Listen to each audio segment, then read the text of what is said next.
Как? Така, тази картина е с много голяма и много силна енергия и със сигурност ще привлече любов в живота.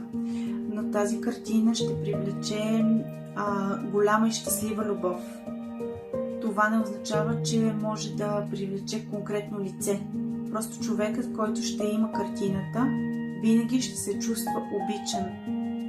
Винаги ще се чувства добре, винаги ще се чувства обичан. Винаги ще бъде в добри взаимоотношения с партньор в живота, с човека, с когото ще е. Но не може, тук тази картина няма да привлече конкретно лице, което се иска. Но виж колко е силна енергията на картината. Тя направо минава извън картината. Погледни за какво става въпрос. Но честно че кажа, камерата не го лови, като отиде натам. Вау! Добре. Супер. И от раз ще започне. В смисъл, няма да има бавни стъпки тук.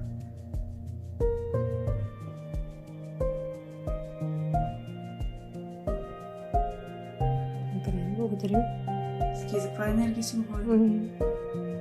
И тя не спира любовта. Не. Няма нещо, което да е започнало и да спре, Няма да спира. Смисъл, ако ме питаш както при другите картини, дали има някакъв срок, в който ще се износи самата картина, ако това има някакъв срок, то ще е буквално... Не знам, то ще е буквално просто ако друг стане ползвателя ти. Няма срок. Тя винаги ще носи любов. Няма такова нещо като износване тук. И няма намаляване. Не, намаляване може да има, но то ще е много малко. Много толкова незначително, че ако се обърне внимание на такова дребно намаляване, то по-скоро трябва да е знак не за положителни отношения. Тоест за заблудени отношения.